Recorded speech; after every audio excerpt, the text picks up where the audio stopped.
Salam sejahtera, terima kasih karena bersama dengan saya di Nazlin Unity Channel. Yang mengejutkan kita ialah selama ini orang tanya saya, apa yang akan jadi dengan Rafizi Ramli? Adakah beliau akan terus diam atau beliau akan membuat sesuatu perkara yang lebih besar, yaitu membentuk parti baru? Benarkah jangkaan dan ramalan bahwa Rafizi, Khairi, dan Nick Nazmi akan bergabung membentuk parti yang baru? Kalau ini benar, ini adalah satu berita yang mungkin baik bagi ramai orang, tapi mungkin juga satu tamparan padu maut kepada orang yang lain. Seorang ahli Majlis Kerja Tertinggi UMNO, MKT UMNO, mencadangkan agar bekas pemimpin UMNO seperti Khairi Jamaluddin, ahli Parlimen PKR Rafizi Ramli, dan beberapa yang lain membentuk sebuah parti politik baru. Kata mereka, bagus juga jika Rafizi, Khairi Jamaluddin KJ, Nick Nazmi, Nick Ahmad, Sahril Hamdan, Akmal Nasir, Syed Saddiq Syed Abdurrahman, Wan Saiful Wanjan, dan Larry Sheng bergabung dalam satu parti baru. Wow, nama-nama besar ini semuanya boleh kata generasi muda. Adakah dengan bergabungnya generasi muda kepimpinan yang bertenaga ini akan membentuk satu parti yang boleh mengancam, menimbulkan, dan boleh membuat gelombang baru dalam dunia politik Malaysia? Adakah ini jajaran baru yang dimaksudkan oleh para penganalisis politik? Sebelum itu, saudara-saudara, saya nak perkenalkan kepada anda semua. Ini Transofactor for Life. Ini bukan ubat. Ini ialah molekul imun yang membantu meningkatkan daya imun badan kita sehingga 400%. Secara ringkasnya, kita mudah kena penyakit, dan kita sukar untuk sembuh karena imun badan kita yang lemah dan menjadi bodoh. Dengan peningkatan daya imun badan kita yang kuat dan dengan imun badan kita dididik menjadi bijaksana, kita akan melawan penyakit itu daripada dalam dan kita boleh sembuh. Ingat, ini bukan obat. Produk ini lulus KKM, halal, dan diperakui oleh semua doktor di seluruh dunia. Cepat dapatkannya melalui nombor telefon yang tertera. Jangan tunggu sampai sudah melarat, barulah kita bertindak. Mungkin ini masanya untuk Anda beralih kepada kesehatan yang lebih baik. Baiklah saudara-saudara sekalian, menurut laporan ini, dalam bola sepak, apabila pemain bintang bergabung, pasukan itu biasanya menjadi terlalu kuat dan juara banyak tahun, kata Puad Zarkasi dalam satu hantaran Facebook hari ini. Secara otomatik, parti ini sudah ada 7 hingga 10 ahli parlimen. Satu bargaining power cukup kuat di ketika tidak ada single party yang boleh memerintah di Malaysia, katanya lagi. Pada 28 Mei lalu, Rafizi dan Nick Nazmi meletak jawatan sebagai menteri selepas tewas pada pemilihan PKR bagi jawatan timbalan presiden dan naib presiden. Walaupun meletak jawatan dalam kabinet, kedua-dua mereka masih kekal sebagai ahli PKR. Syed Saddiq, ahli Parlimen Muar, masih ahli Parti Muda. Di sebalik meletak jawatan sebagai presiden parti itu selepas disabitkan kesalahan pecah amanah oleh Mahkamah Tinggi Kuala Lumpur. Seng, ahli Parlimen Julau, pula kini memegang jawatan sebagai Presiden Parti Bangsa Malaysia. Namun Puad tertanya-tanya, bagaimana mereka boleh bekerja sama dalam satu parti, memandangkan latar belakang mereka yang agak menonjol dan berbeza. Dengan latar belakang pendidikan, pengalaman jawatan tinggi dalam parti asal, dan sifat suka berbeza idea dalam parti, maka apakah mereka ini serasi untuk bergabung, katanya. Dia juga mengatakan selamat mencuba untuk memeriahkan demokrasi di Malaysia, kata Puad yang juga adalah Speaker Dewan Undangan Negeri Johor. Saudara-saudara sekalian, beberapa komen daripada netizen menyatakan Limebird 1866 kata dia tidak setuju dengan perkara itu.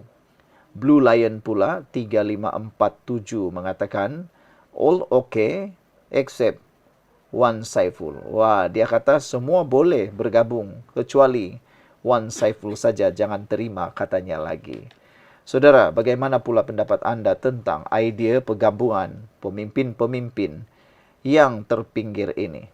Yaitu Rafizi Ramli, Khairi Jamaluddin, Nick Nazmi, dan beberapa orang yang lain seperti Sahrir Hamdan, Akmal Nasir, Said Sadiq Said Abdul Rahman, Wan Saiful Wanjan, dan Riseng. Sudah tentu kalau mereka bergabung, mereka pasti sudah mempunyai 10 kerusi parlimen, kata Puad Zarkasi. Tapi ada juga kebenaran dan logiknya apa yang Puad katakan ini. Saya jangka kalau betul-betul mereka ini bergabung dan membentuk parti yang baru, mereka akan menjadi ancaman yang baru kepada parti-parti tua, parti-parti lama yang ada di Malaysia sekarang. Sekian untuk kali ini. Jangan lupa tinggalkan komen Anda. Salam sejahtera. Terima kasih karena bersama dengan saya di Nazilin Unity Channel. Benarkah Hadi Awang kini dalam critical? Wow, itu betul-betul menjadi berita yang panas dalam media sosial. Semalam, satu isu yang paling mendapat perhatian penuh ialah apabila pihak keluarga Hadi Awang menzahirkan tidak senang kerana gambar tersebar tanpa izin dan mendakwa ia melanggar privasi serta prosedur operasi standard SOP hospital. Dalam paparan gambar tersebut sebenarnya, Menteri Kesihatan Zulkifli Ahmad sempat berkongsi gambar lawatannya melawat Hadi Awang di IJN. Beliau menemui Presiden PAS itu dan memuat gambar di Facebook. Namun demikian, apa yang berlaku ialah Zulkifli buat keputusan meminta gambar itu dipadam. Kini cuma gambar beliau bersama kaki tangan IJN kekal dikongsikan. Tetapi yang berperang di media sosial ialah para penyokong Walaun dan juga para penyokong Anwar Ibrahim. Apa yang menjadi tanda tanya ialah apa rahsia sebenarnya yang mau disembunyikan, kata netizen. Walaupun kita tahu ini sebenarnya isu privasi keluarga. Perlu dihormati dan perlu dihormati. Tapi yang turut menjadi tanda tanya ialah Najib turut menyatakan perkara yang agak mengejutkan dan ada logiknya. Kata Najib pun kongsi foto lawat Hadi. Dia share gambar orang sakit boleh, kata Najib. Boleh pula ahli jawatan kuasa pusat EJK Pusat Ridwan Muhammad Nur siar gambarnya bersama beberapa mangsa nahas bas pelajar UPSI untuk tetapan awam. Datuk Seri Najib juga pernah berkongsikan gambar Presiden PAS Tan Sri Hadi Awang yang terbaring di katil IJN semasa lawatannya pada tahun 2016. Itu antara reaksi orang ramai selepas Ridwan mengkritik penyiaran gambar Abdul Hadi oleh Menteri Kesihatan Datuk Seri Zulkifli dianggap tidak menghormati privasi dan proses rehat rawat pemimpin Perikatan Nasional PN berkenan. Yang menjadi peperangan di media sosial sekarang ialah adakah sebenarnya yang ditakuti oleh para pemimpin PAS? Adakah mereka sebenarnya takut tentang isu kesihatan Hadi Awang yang mungkin akan membawa perpecahan dalam PAS? Sebelum kita teruskan ulasan ini, saya nak perkenalkan kepada Anda, ini Transfer Factor for Life. Ini bukan ubat. Ini ialah terapi imun yang meningkatkan daya imun badan kita sehingga 400% dan memberikan imun badan kita bijaksana, mendidik imun badan kita bukan sekadar bijaksana tetapi sangat-sangat intelijen. Dengan peningkatan daya imun tubuh badan kita, kita sembuh dari semua jenis penyakit.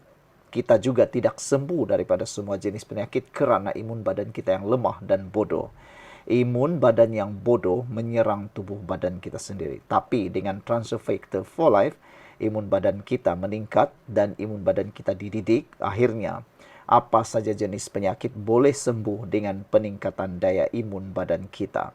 Paling penting sekali, produk ini diiktiraf oleh KKM, lulus KKM, halal dan mendapat pengiktirafan daripada doktor-doktor di seluruh dunia, ahli saintis di seluruh dunia. Dapatkan produk ini melalui nombor telefon yang tertera. Ingat, Jangan sampai sudah teruk baru Anda tercari-cari. Hubungi nomor telepon yang tertera sekarang juga untuk mendapatkan khidmat nasihat dan juga bimbingan percuma. Isu gambar Hadi Awang di IJN bukan sekadar soal privasi, tapi ia telah membuka luka lama dalam PAS. Persoalan yang selama ini cuba dielak siapa bakal ganti Hadi jika beliau uzur atau tiada lagi. Dalam politik PAS, segala-galanya berkisar pada Hadi Awang. Beliau bukan sekadar presiden, dialah ideolog, general perang saraf dan pengikut utama Blok Perikatan Nasional. Tetapi kini bila gambar Hadi terbaring di katil hospital tular, wajah pucat tanpa serban kebesarannya, PAS mula panik dalam diam. PAS cuba kawal naratif kononnya ini hanya rawatan biasa. Tapi di belakang tabir ada suara-suara dalam parti mula bertanya, kalau Hadi tiada, siapa akan ambil alih? Adakah Tuan Ibrahim? Tak cukup aura. Taqiyuddin? Tak cukup karisma. Ahmad Zamsuri? Baru saja kalah PRN, kata mereka. Wow. Politik dalaman PAS bukan sekadar soal agama. Ini juga medan kuasa. Dan kini, saat tubuh presiden mula lemah, struktur dalaman parti mula retak halus. PAS lemah, PN bergoncang. Tanpa Hadi sebagai pengikut PAS dan Perikatan Nasional, hubungan dengan Bersatu makin renggang. Hadilah orang tengah, penyambung suara Melayu Islam antara PAS dan Bersatu. Kalau beliau berundur, PN mungkin akan mula retak, malah rebah sebelum PRU 16. Apa yang cuba dirahsiakan? Pendedahan gambar Hadi Awang telah menimbulkan syak wasangka kenapa Menteri Kesihatan tergesa-gesa padam gambar. Apa sebenarnya prosedur kompleks yang disebut? Mungkinkah kesihatan Presiden PAS lebih serius dari yang dimaklumkan? PAS kini berdiri di ambang ketidaktentuan. Jika Hadi tiada, bukan saja kepimpinan tergugat, ideologi dan masa depan parti juga mungkin terkubur. Tanda-tanda perubahan sudah bermula. Persoalannya, PAS bersedia atau tidak? Sekian dulu untuk kali ini. Jangan lupa tinggalkan komen Anda. Salam sejahtera, terima kasih karena bersama dengan saya di Nazilin Unity Channel. Ada orang kata Barisan Nasional akan tarik sokongan daripada kerajaan. Ada orang kata UMNO akan tarik sokongan daripada kerajaan. Benarkah itu berlaku? Saya akan ulas petang ini. Betulkah Barisan Nasional UMNO akan keluar daripada kerajaan? Apa akan jadi kepada UMNO dan Barisan Nasional kalau mereka keluar dari kerajaan? Dan seterusnya, kemana perginya UMNO kalau mereka keluar daripada kerajaan? Dalam satu hantaran, ada seorang pemimpin daripada pembangkang. Beliau mengatakan kononnya ada pemimpin UMNO yang rindu bersama dengan PAS. Seakan-akan UMNO ni rindu kekasih lama. Tapi netizen menyambut kenyataan pemimpin Perikatan Nasional Pembangkang itu dengan satu sendaan ataupun sindiran. Kata mereka, pemimpin ini yang kata UMNO rindu pada pembangkang itu atau PAS, dia kata PAS ni lupa diri. Adakah mereka tidak tahu bahawa mereka lah yang meninggalkan UMNO dahulu, kata beliau. Baik, jadi rupa-rupanya UMNO tidak akan bersama dengan PAS. Saya akan hurai pada petang ini kenapa UMNO tak akan bersama dengan PAS. Dan juga kalau dia bersama dengan pembangkang, apa jadi dengan UMNO? Jadikah strategi itu untuk bertahan sehingga PRU akan datang? Sebelum itu, saya nak perkenalkan kepada anda semua. Ini Transofactor for Life. Ini adalah penemuan luar biasa dalam dunia kesihatan moden. Dalam penemuan ubat, dalam penemuan yang luar biasa. Transofactor bukan ubat. Ini ialah molekul imun, terapi imun yang meningkatkan daya imun badan kita menjadi kuat sehingga 400% dan juga membimbing dan mendidik imun badan kita menjadi kuat, menyerang penyakit daripada dalam dan menghalang kita daripada penyakit. Kalau kita ada penyakit, inilah jawaban kepada masalah penyakit Anda, yaitu peningkatan daya imun tubuh badan supaya kita sehat daripada penyakit itu, kita bebas daripada penyakit itu. Produk ini produk yang halal, lulus KKM dan diiktiraf, diperakui oleh dokter di seluruh dunia. Produk ini luar biasa, ini bukan produk biasa-biasa. Siapa yang mau mendapatkan produk ini dan ingin mendapatkan konsultasi percuma berkait dengan prestasi kesehatan Anda, bolehkah ia membantu bebas daripada penyakit Anda? Sila dapatkan nomor telepon yang tertera dan hubungi saya. Baiklah, hari ini kita agak terkejut dengan kenyataan seorang pemimpin daripada UMNO menyatakan kononnya UMNO rindu bersama dengan PAS. Siapa kata UMNO rindu dengan PAS? Tidaklah sebodoh itu UMNO Barisan Nasional untuk dipatuk ular yang sama. Siapa sebenarnya yang meninggalkan UMNO dulu? PAS nih, dia lebih kurang kekasih yang belot, kekasih yang main kayu tiga. Dia bersama dengan UMNO, tapi tiba-tiba dia jatuh cinta pula dengan Bersatu Perikatan Nasional. Mulanya bersama dalam Mufakat Nasional, bercinta. Tapi akhirnya dia jumpa Perikatan Nasional, dia jumpa Partai Bersatu, apalagi dia pun jatuh cinta jugalah dengan UMNO, dengan Bersatu. Akhirnya apa jadi? Dia tinggalkan Parti UMNO, longlai begitu saja. Tapi akhirnya PAS kata, pemimpin PAS ini kata, UMNO pula rindu pada dia. Padahal itulah orang kata, cakap tak tahu malu. Macam muka tu terlalu tebal sangatlah kan, tak tahu malu. Apa akan jadi kepada UMNO dan Barisan Nasional kalau mereka keluar daripada kerajaan pimpinan Anwar Ibrahim ini? Satu perkara yang boleh dipastikan ialah mereka akan jadi pembangkang. Kamu ingat hidup sebagai pembangkang tu senangkah? Lihat sajalah PAS dan Bersatu. Betapa mereka sekarang ini terpenik-penik. Nak mahu menang sekali lagi, bagaikan satu perkara yang sangat mustahil. Macam memindahkan Gunung Kinabalu itu pindah ke Kuala Lumpur. Begitu teruknya nak jadi pembangkang nih sebenarnya. Lebih mudah jadi kerajaan daripada pembangkang. Dan UMNO nih, secara realitinya, mereka tak biasa jadi pembangkang. Kalau mereka jadi pembangkang, pasti banyak lagi pendedahan demi pendedahan yang tak pernah kita tahu akan ketahuan. Jadi, pada pendapat dan hemat saya, UMNO tidak akan sesekali keluar daripada kerajaan pimpinan Anwar Ibrahim. Zahid dan para pemimpin yang ada dalam kerajaan perpaduan tidaklah sebodoh yang dijangka oleh pembangkang. Zahid Hamidi, Timbalan Perdana Menteri Malaysia, adalah pemimpin yang boleh kita selut. Beliau inilah yang menyelamatkan UMNO ketika ada pemimpin pada waktu itu terhege-hege nak mengharamkan UMNO, Barisan Nasional. Kepingin sangat nak melihat UMNO itu diharamkan. Tapi Zahidlah yang bersungguh-sungguh mempertahankannya. Tapi ramai pula yang tak suka dengan Zahid. Mereka kata jahat.